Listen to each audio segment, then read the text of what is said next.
Okay, I'm going to start recording this, and um, I, I'll have to deal with how to make my face not look like Big Brother um, staring at you. And let's see, I'll share my screen, and I will go. Happy Saturday, by the way. I'm diving right into business, sorry. Okay, I'll do some homework, and not sure if I can, if I can do test questions or not. Maybe. All right. Let's see, economics. I'm in the right place, and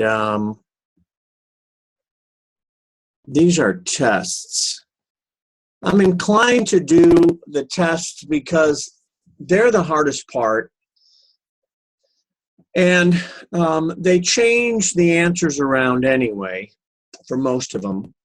So what I'll do is I'll hint around.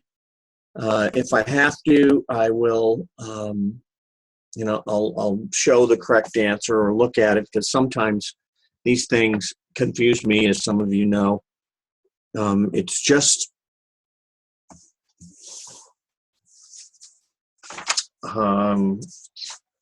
it's frustrating sometimes, because I think as the instructor and as someone who applies economics in the real world, I have a sense of what I think is useful to know. And even though the textbook is written to deliver, and it's a well-written textbook, but the point is, I'd rather spend more of the time focusing on things that I think would be helpful to know. And even though the subject itself requires a certain amount of rigor, it's a question of how much time we have to talk about which things. And so I have things I think we should talk about more. Okay. All right, I will look at Module 1, and we can look at this. And by the way, I tried to change some of the settings for this thing in such a way that you don't have to get as many right. I'm reluctant to pull all of the prerequisites out. Maybe what I can do is do that on the homework, and I'll look at that. If some of you have a suggestion, I know one of you had a ridiculous amount of time on this already, and so I think what I have to do is change the prerequisites on the homework part, and I can do that. But I did change the mastery levels needed, made those easier. So hopefully that'll work. Actually, you know what? No, I'll look at the tests. Because they change the answers and the positions of the questions. So, and I won't necessarily give the answer away on all of these. I'm tempted to give it away on some, if I think they're absurd or absurdly difficult. Okay.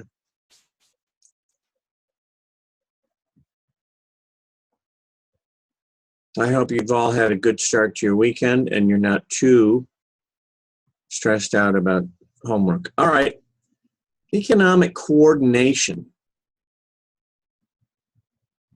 And I think they're talking about trade here, but then again, this is a word that I haven't come across yet, so I assume they're talking about trade. Without organized markets, we'd miss out on a substantial, so we're looking for the false statement. All right, well, number one looks true. We would miss out, We wouldn't have all those lovely ramen noodles, and I don't know what else. There's so much stuff, I mean, you can go into Walmart and buy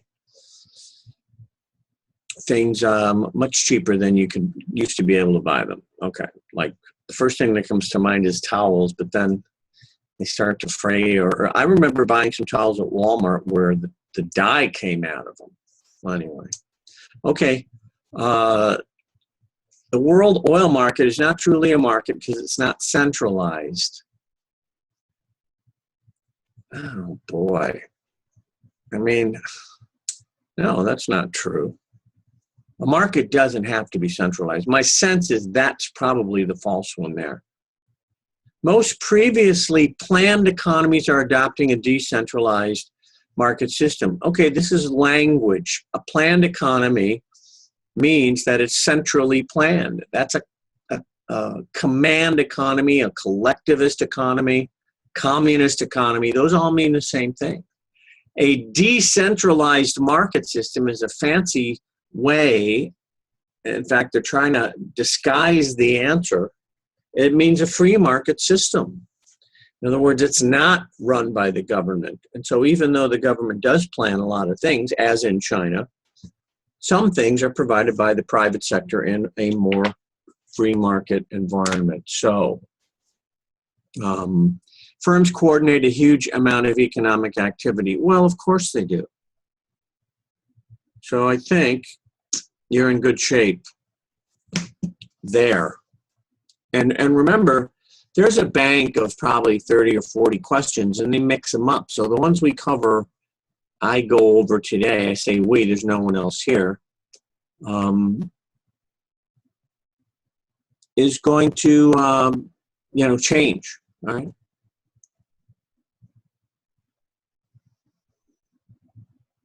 Both the United States and Canada produce lumber and wine. Canada exports lumber and imports wine. Okay. United States imports lumber and exports wine. Lumber wine. Somebody ought to make lumber wine, sawdust wine. If they didn't trade, the price of lumber in the U.S. would be, okay, then the world price, obviously higher, lower. And the price of lumber in Canada would be blank. Okay, so countries export because there's a better price somewhere else, right? So, and countries import because there's a lower price somewhere else. I mean, that's common sense. So the answer would be that lumber would be higher if Canada didn't supply us with some of its lower cost lumber. And it's lower cost for us. It's not necessarily lower cost for them. Remember, they're not going to export it unless it's a better price here, or at least the same price, unless they're dumping lumber, which is another word. But that's not where the question's going. So yeah, this is just common sense. You should be able to figure out if a country only exports something if they can get a better price somewhere else.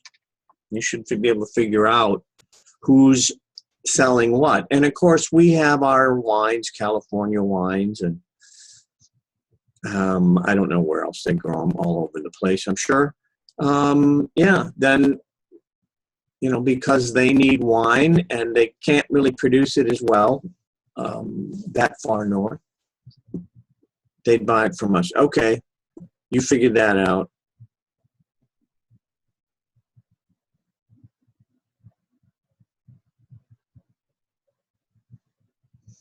Okay.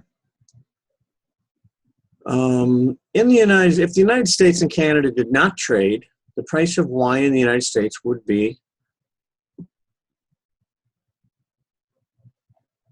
higher in the U.S.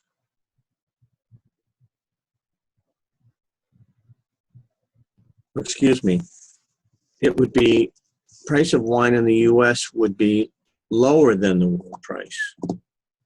And the price of wine in Canada would be higher than the world price. So yeah, we would export something because we could get a better price, so the price here would be lower. And in Canada, they import something because they can get it cheaper. So the price in Canada would have been higher. So just keep telling yourself that people don't export things to pay more for them, generally. Okay. People don't import things.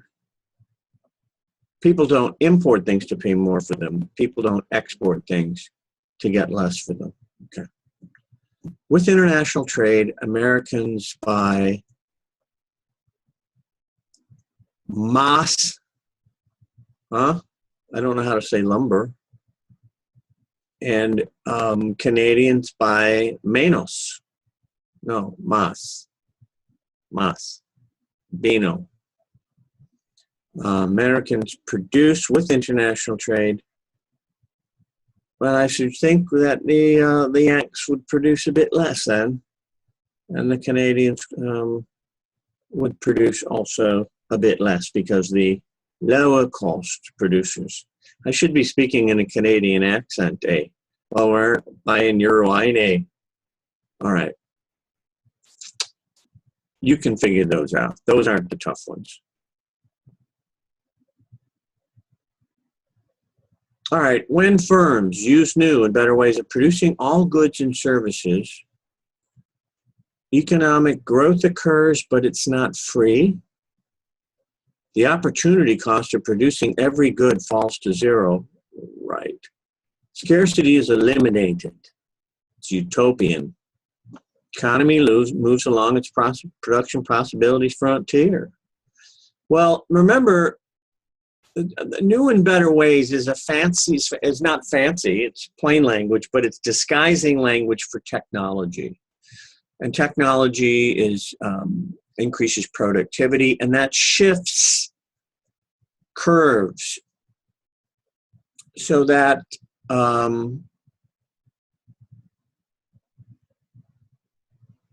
it's not D, because the production possibilities frontier would actually shift outward.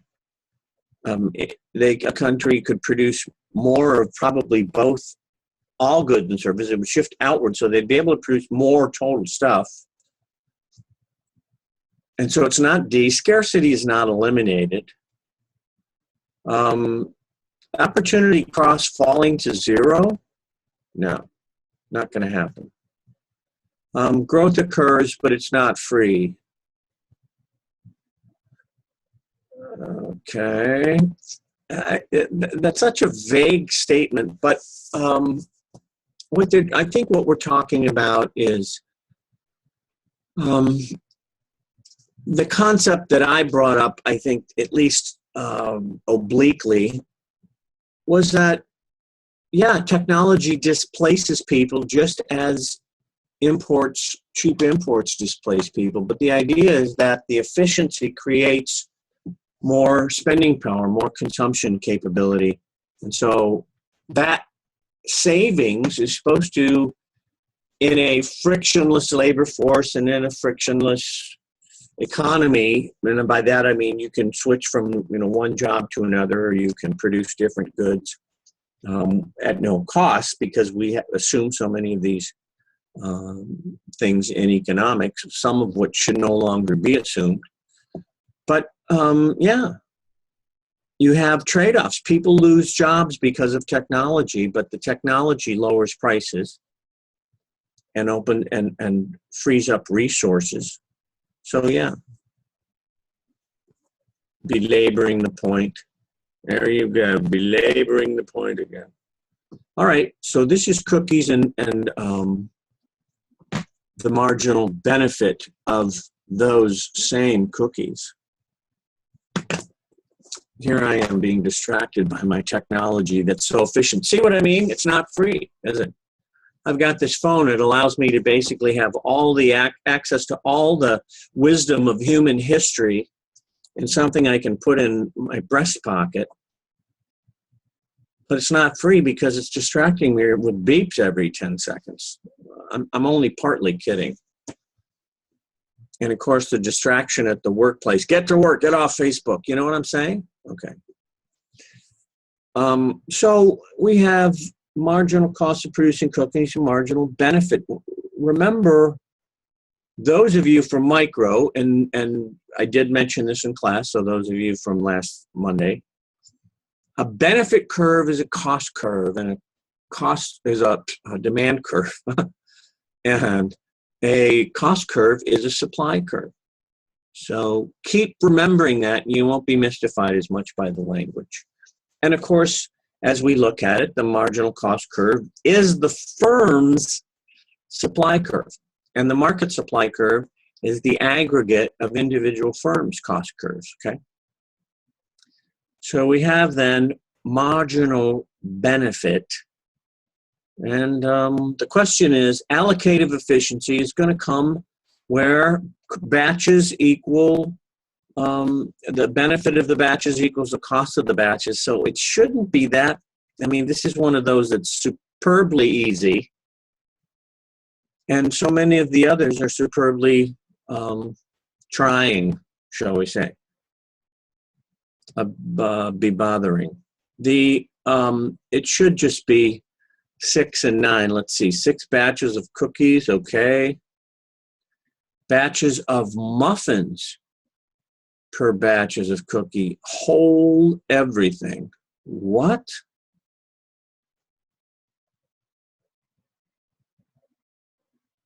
Now this looks like an error because batches of muffins per batches of cookies. This is a little bit confusing, but we've talked about this. I mean, when you give up one good, you can, if we're assuming that Oakdale can only make muffins or cookies, then they're going to have their own supply based on, I mean, we could put the benefit of cookies in terms of the cost of cookies in terms of muffins, but this is odd that it says batches of muffins. I'm going to guess 6 batches of cookies an hour. Let's see.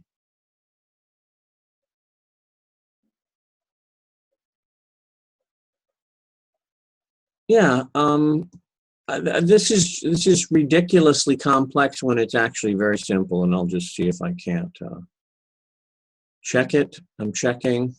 Yeah, ridiculously complex.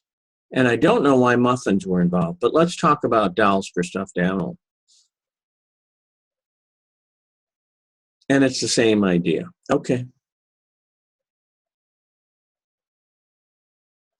Yeah, all right. Brain scratching. Okay, this is probably the most complex problem we have, and you've got these graphs on page 159, and these are tough because and I'm tempted to eliminate them, and I'll see if I can throw them out of the bank from which the questions are drawn. And the reason is that you only have to understand that trade benefits more than it costs, okay? And the fact that we can look at the graph and see that the benefit triangle is bigger than the loss triangle, or the surplus triangle is bigger than the dead weight loss triangle, and so on and so forth. But to have to get in here and calculate the area of these triangles is just unnecessary. But in the course of doing it, you have to be able to know on the graph where to find the different things. So let's remember now that we're trading, and in the U.S., if it were only the U.S., the price would be 65, and we'd do 4 million tons a year. Okay, everybody's with me. Then we open up to trade because there are people who can make potash cheaper or potash. It's up to you.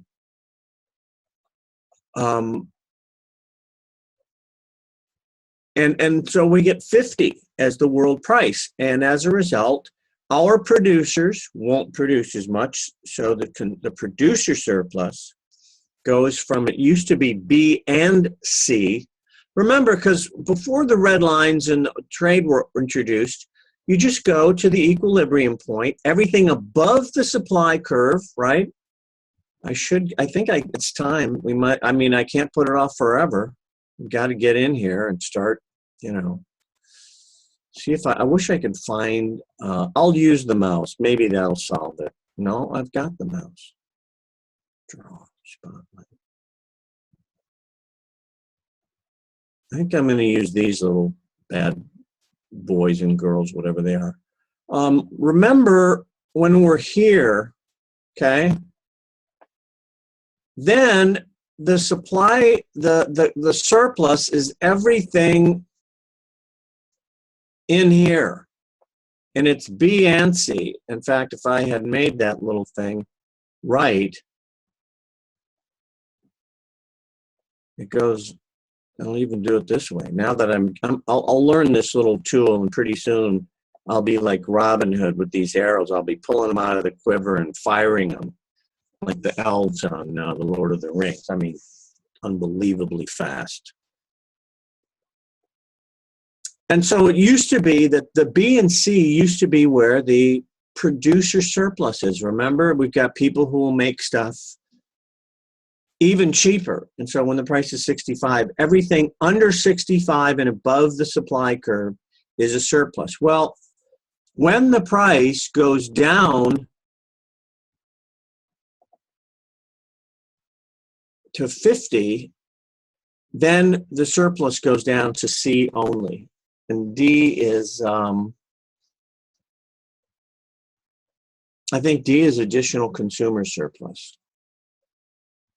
So these questions are going to require that you're able to add up the area in these squares and then divide it by 2 to get the triangle, because they're almost always half of a square.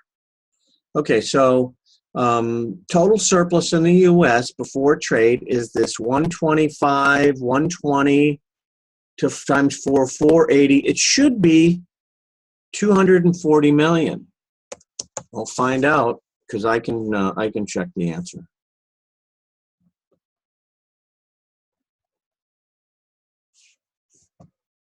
Okay, 240, and so that's no. It's half of that.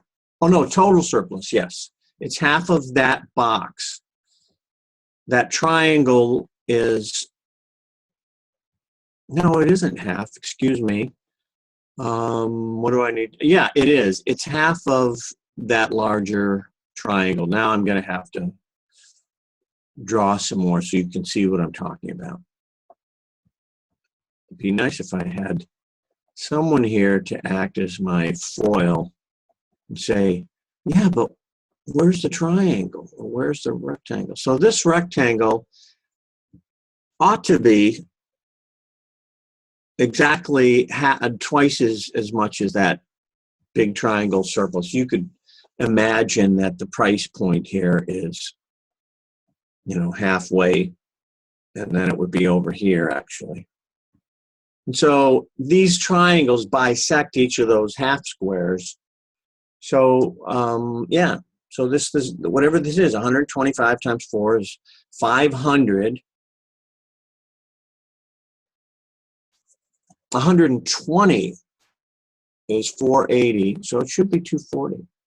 And then when we do trade, now we have to figure out what the new colors of the boxes are. And so I've got to clear all my drawings and arrows.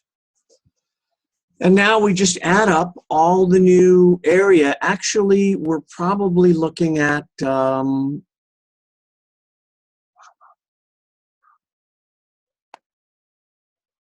because now the new supply goes from, let's see, we add D.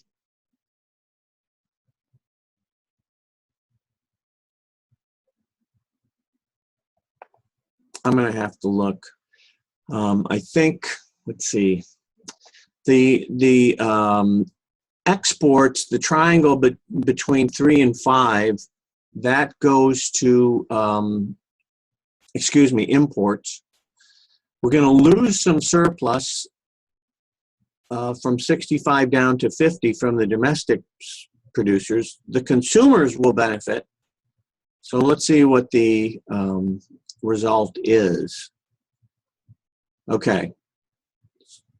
All right, so it is just that D, which is going to be half of 2 times 15 is 30, is 15. So you should be able to see, okay, it wasn't as complicated as I was afraid it would be. The only thing that changed was the fact that even though producers lost a little bit, consumers benefited, and this is one of the big arguments for importing cheap goods. The benefit to consumers is greater than the loss to producers. And so the addition from that original triangle was only the area under D, which is just take the rectangle that it's within, that it's inscribed within, which has 2 million tons times $15, which is $30 million, divided by 2, because it's a triangle, not a square or a rectangle, and it's 255. So you should get that one or the one like it. Okay. And now they'll load up a different model version of it. Okay. What have I done? Excuse me, I'm just checking to make sure I didn't skip one. And I didn't. Okay. Wasting time. All right. Jack is on point J. These are production possibilities firms of two different people. Jack and Stephen. Not very inclusive names. They should be, they could be a little more imaginative. And so clearly, when they're talking about grapes and apples, Jack can produce more total of both, right? Because his production possibilities frontier is beyond Stephen's in every way. But that doesn't mean they can't benefit from trade, because Stephen produces apples relatively better. And so the idea there is he has a comparative advantage in apples. Not absolutely, but in terms of how many grapes he has to sacrifice to make apples, he's more efficient. So the answer here is that his opportunity cost of producing apples is less than Jack's. So he can gain, and he does not have an absolute advantage. He has an absolute disadvantage, if you will. But the theory is the theory of comparative advantage.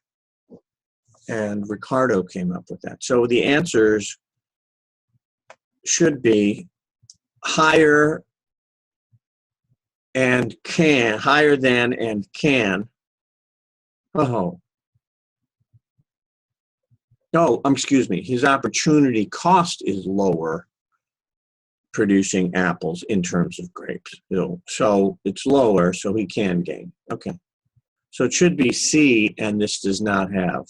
I don't mind showing you these. These are the easy ones.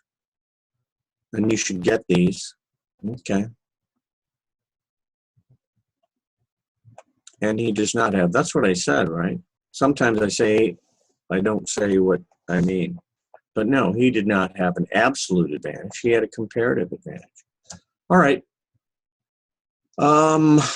Next one. Moving swiftly along. Yeah, I mean, you all know this. This one should be a no-brainer. And if we have a comparative advantage, that's what we produce.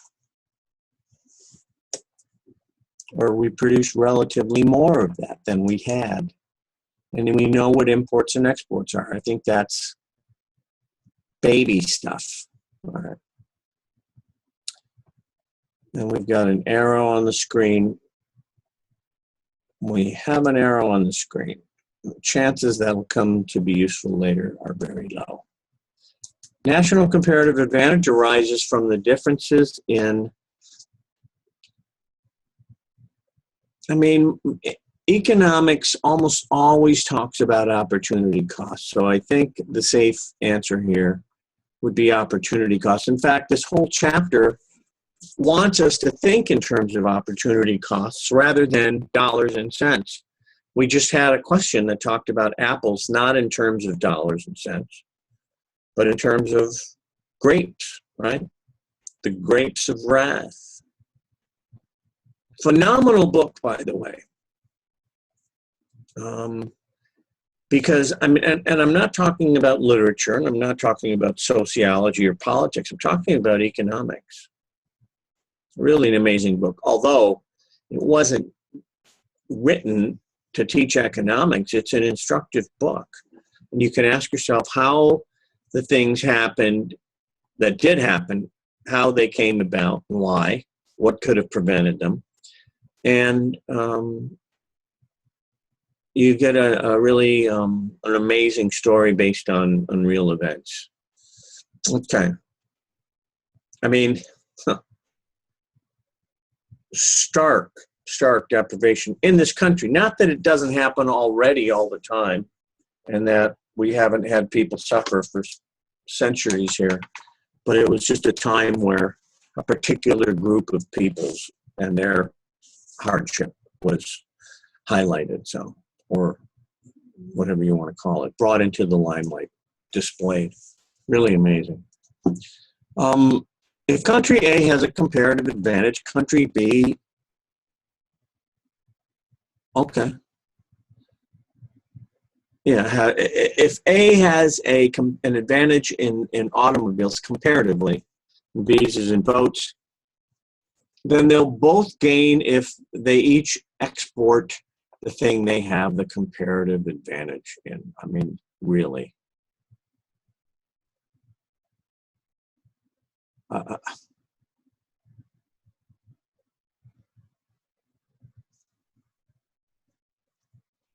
Yeah, and you just have to find the wording that'll say that. I'm not going to mark it.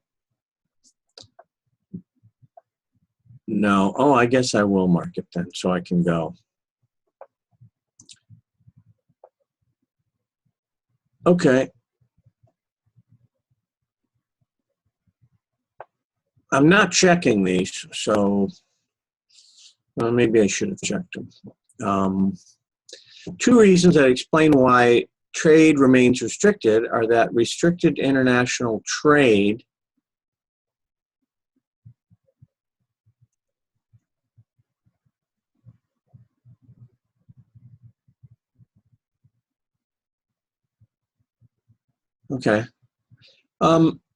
prevents developed countries from exploiting and saves jobs in those countries. Well, I mean, this textbook is not going to highlight exploitation, and they're not going to say that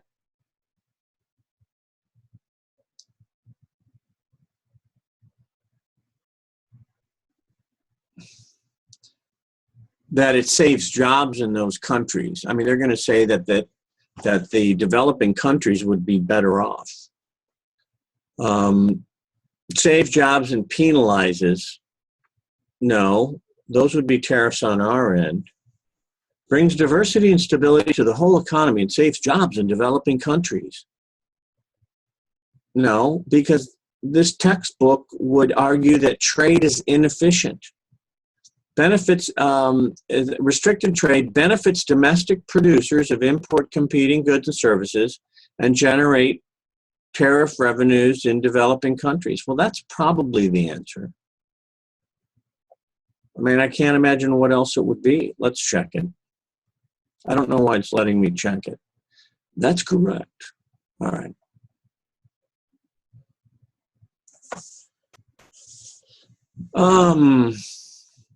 Mario. Okay. I mean, a production possibilities frontier has to go to each axis, right? And it's got to have like a bow in it, or it should. Oh, I'm sorry. I'm going to clear that and make one with a bow, proper bow. So we'll go down here for Mario. And now you got to get your bow where you want it. God damn it. I mean, I didn't say that. Oh, dang it. There we go. We're getting there. Tretnier got her bowed. Come on, Billy. There you go, boy.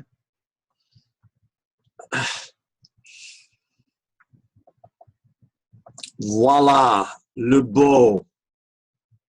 All right, finally. It's not a good one, but it suits our purposes, doesn't it? Yes. If I could get the little, damn boy. Oh, geez. Anyway, I'll draw it up. Selected 3.2. I'm going to clear it and just get it done right. All right, 3.2. What you have to do, I'm learning, click again in the middle, then complete the bow, clicking once again on the x-axis. Now your production possibilities frontier is correctly drawn, but it won't help me because it won't let me label it. Okay.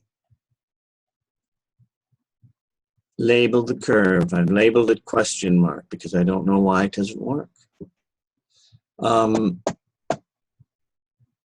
It's the boundary between combinations that are possible and those that are not possible.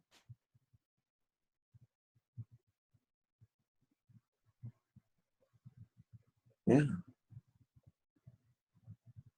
What? Oh, because it's a production frontier, the answer has to be produced, right? It's not about consumption. Oh, see what I mean? I got docked because I couldn't label it. Tell that to the machine. Huh. Okay. All right, then. That machine's going to get a proper weapon. I'm here to tell you. I'll break that thing into 1,000 parts. I'll weld them together the wrong way. They'll never work again. John and Sarah go turnips and potatoes.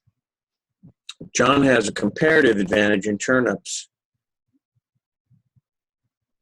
If his opportunity cost, it's all about opportunity cost, not cost, not dollars, not average variable costs, is it? His OC, his opportunity cost. Channeling Ellen Rickman, I hope. If he has an absolute advantage,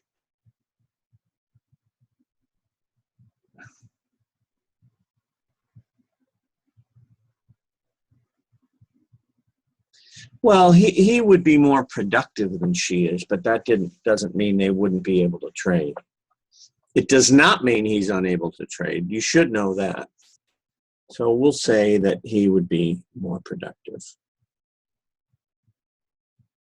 And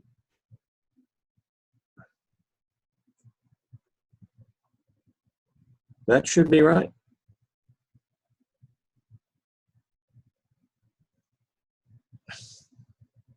I'm hearing the Jeopardy song. Come on. Yes. By gum and by golly it were. God willing and the creek don't rise. We'll get through this thing. All right. Table shows the marginal benefit from pizza and the marginal cost in terms of soda foregone. All right. If pizzas are produced, the quantity of soda to give up and to get greater than the quantity of soda they must give up to get there.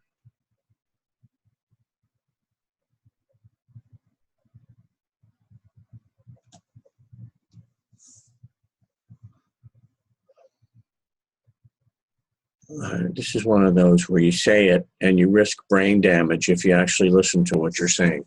If blank pizzas are produced, the quantity of soda that people are willing to give up to get an additional pizza is greater than the quantity of soda that they must give up to get that additional pizza.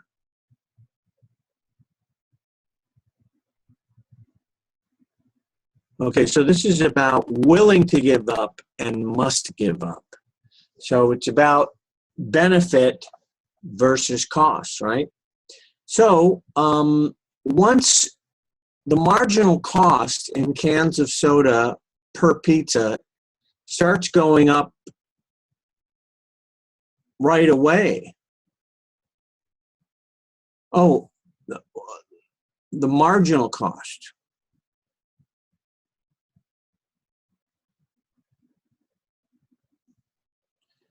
Benefit is going down and marginal cost is going up.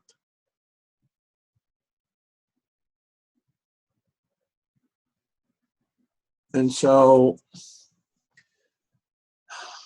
okay, I see what they're saying now. They're saying that at 30, which is the efficient amount, they have to give up, for example, from 20 to 30, they had to give up 12 pizzas to get 2 cans of soda. Or excuse me, yeah, 12 cans of soda to get 2 more pizzas, okay?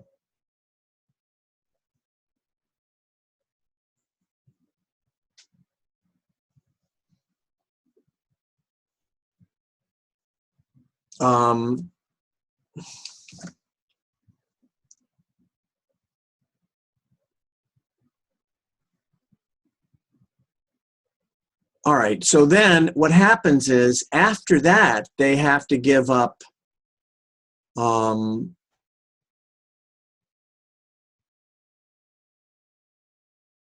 you can see where they have to give up 3, or they only get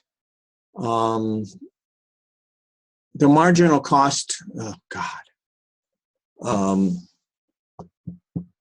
it's just the language is just boggling my mind. Okay, they have to give up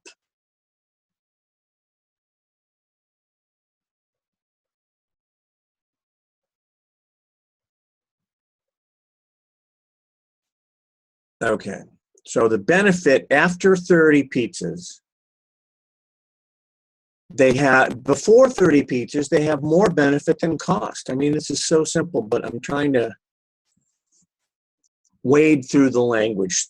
The benefit is what they're willing to give up, okay? And upwards of 30, they're willing to give up more than it costs them to give up.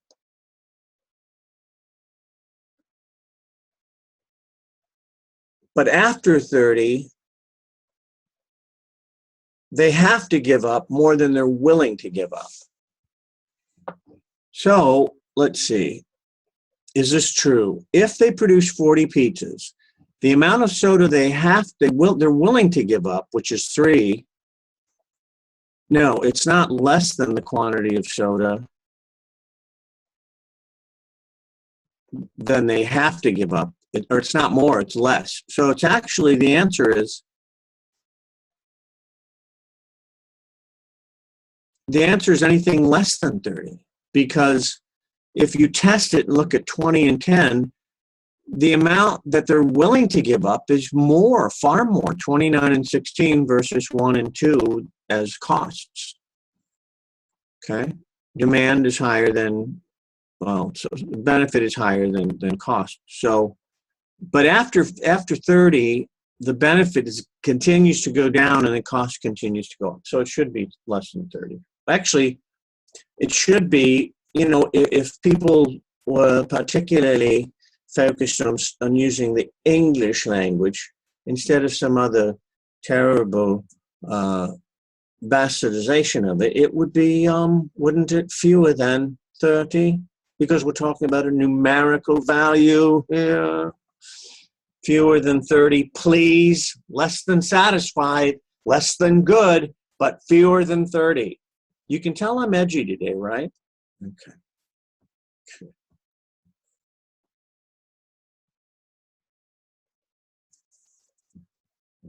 You don't get me started on language. The hijacking of language. Okay. Benefit curve for pizzas. Marginal benefit is a demand curve. How much are people willing to pay for the 4 millionth pizza per day? They're willing to pay, well, looks like 18 tacos per pizza. That's the maximum amount. The marginal benefit curve illustrates that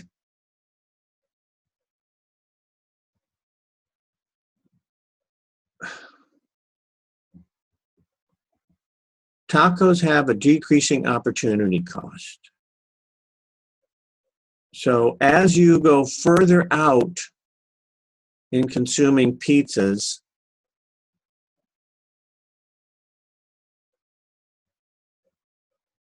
you have to give up. It's the principle of decreasing marginal benefit, probably. That's the only one that makes sense.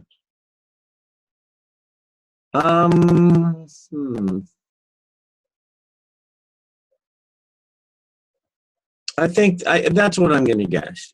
And it could, the only other one, it's the preferences for feeds and talks. No, they're not. The line suggests that they're the ratios. Obviously at the halfway point we begin to get a shift, but I think that also demonstrates B. So we'll see. Yeah. Okay. I wonder how many people are going to watch this, because how about the people who don't watch it and don't know that I'm actually doing the thing? A foreign firm dumps goods in the market if the U.S. demand is more inelastic. That's a bizarre question. What they're really saying is that all right, the incorrect statement. Dumping is illegal. The test for dumping is if the export price is below the domestic price. Okay. And it is hard to detect dumping because we can't get into the books of a Chinese company or some other company. Got to stop picking on China. They're not the only ones. But the inelasticity counts because the idea is if the demand is inelastic, it means that they can sell more and it won't disrupt the price as much. Whereas in their own country, if they did, they'd rapidly get a much lower price. So that's a possible. Wait a minute. Oh.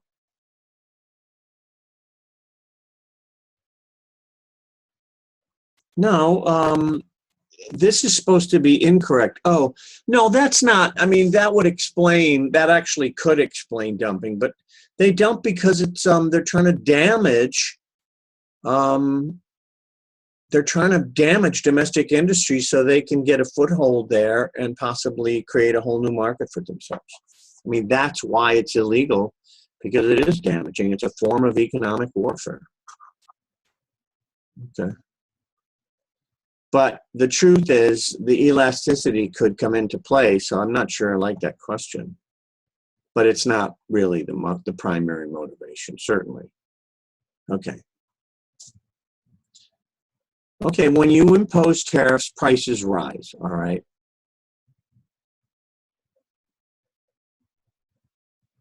And imports go down.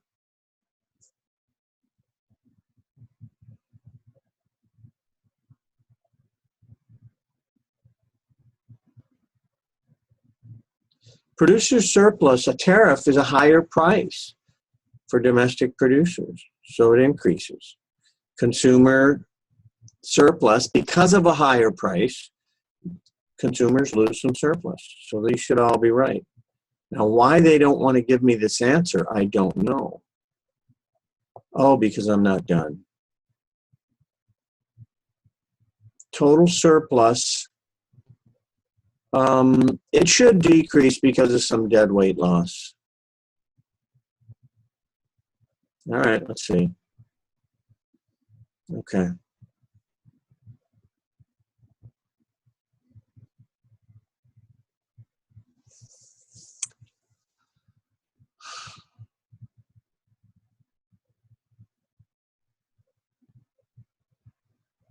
Okay, they don't trade, and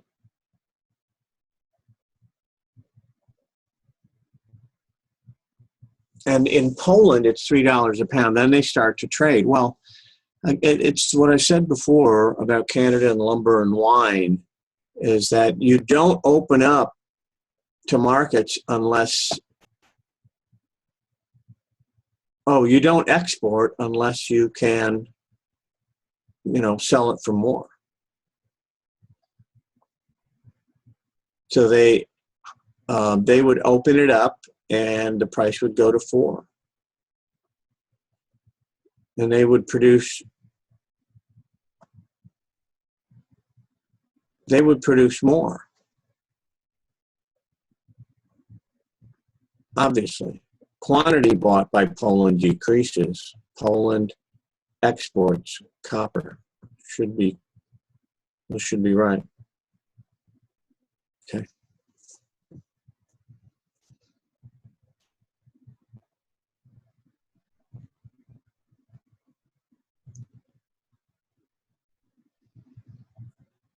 Okay, so there's a tariff.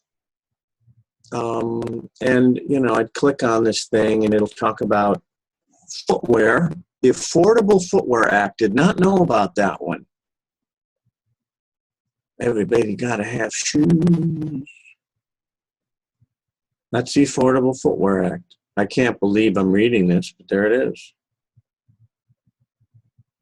So eliminate tariffs on 60% of all shoes. Wow. The American Apparel and Footwear Association. There was a shoe tax, just slipped it right on, also called the Loafer tax. Okay. These types of shoes, low to moderate, some of these things are so amazingly cheap. I mean, they start falling apart if you just, walk up a flight of stairs. It's like they're coming apart, honest to God. All right.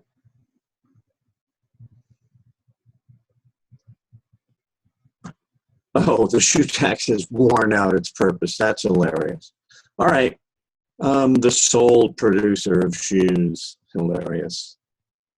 The shoe industry would never be able to heal if the tariffs were removed. Another terrible pun. If the tariff is abolished, U.S. consumers will gain, according to the theory, and U.S. consumers will lose. And, well, consumers, if the tariff is abolished, the U.S. consumers will gain, and the U.S. government will lose their tariff, and the foreign,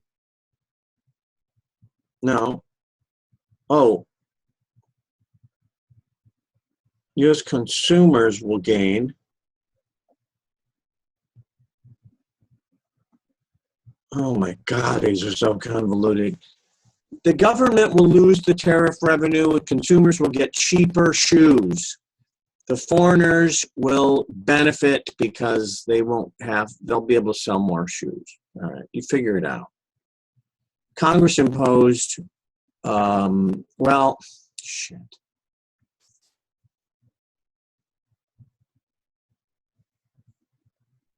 U.S. consumers at sea. Okay, God. Ugh. Congress imposed an import quota.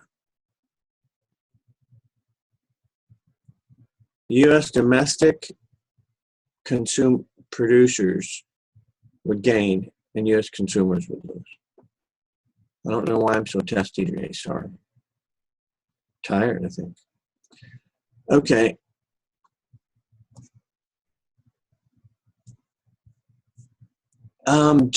Claire and Doug. My gosh, these are like, the names are just so Anglo.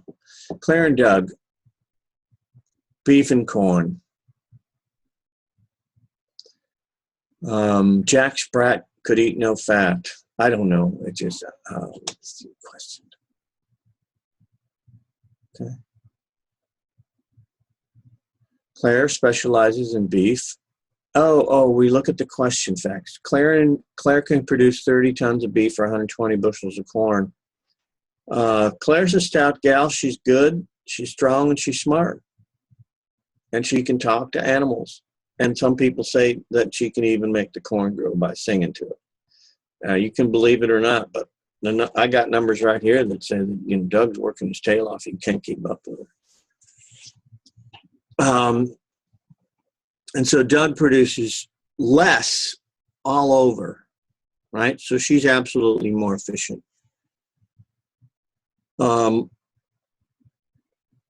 Claire specializes in beef and Doug specializes in corn. Half the time, Doug specializes, Claire specializes, Doug specializes. Well, it's not D because they're going to trade because of opportunity cost and comparative advantage. And we don't know about half their time yet. We haven't figured that out. I doubt that it's going to be like that. And so Claire has to give up a little bit of beef. She gets for each bushel of corn, she has to give up 1/4 of a ton of beef.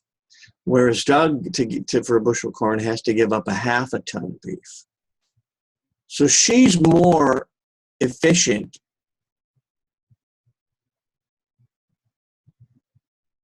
in producing corn.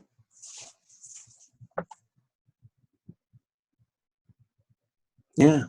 And Doug,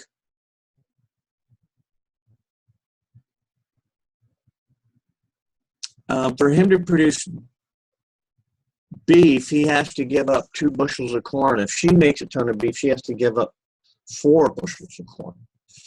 So yeah, Doug specializes in beef and Claire specializes in corn. And they wound up, specializing together, and they got hitched and had a barn raising, and it was, and now they have kids who, surprisingly, don't want nothing to do with farming. They make selling stuff on the internet. Okay.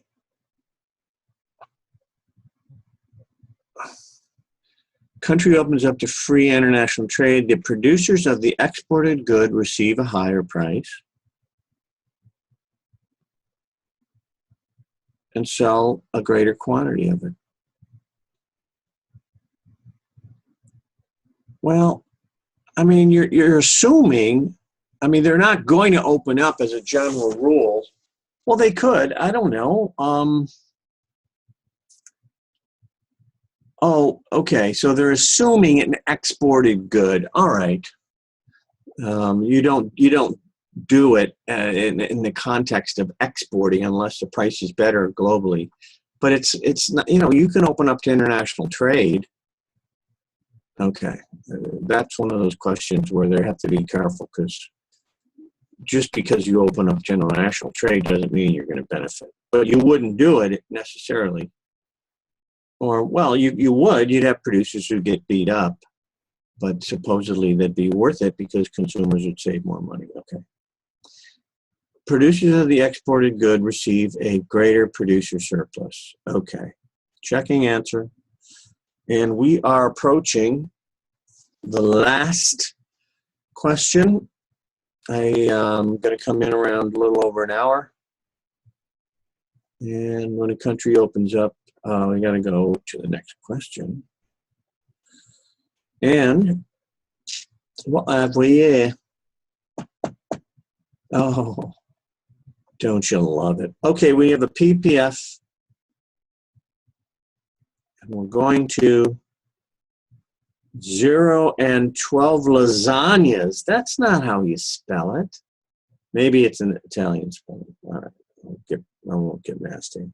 Now I have to. I did it again.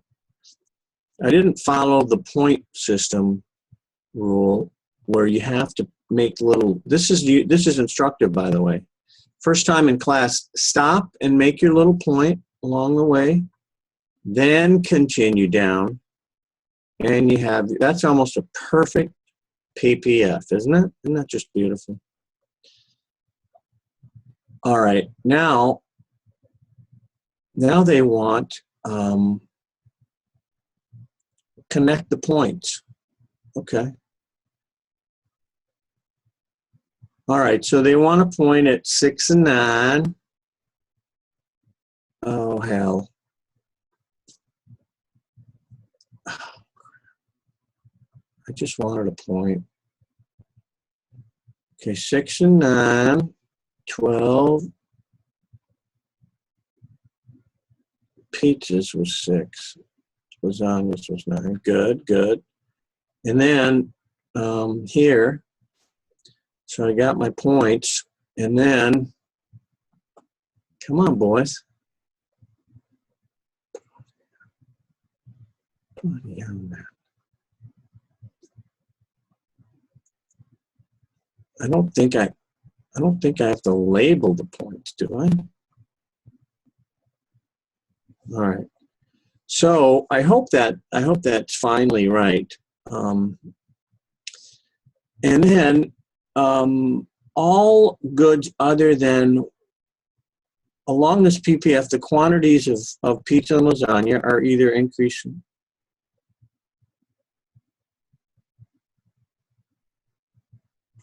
Along this frontier, all goods other than pizza and lasagna would remain constant, but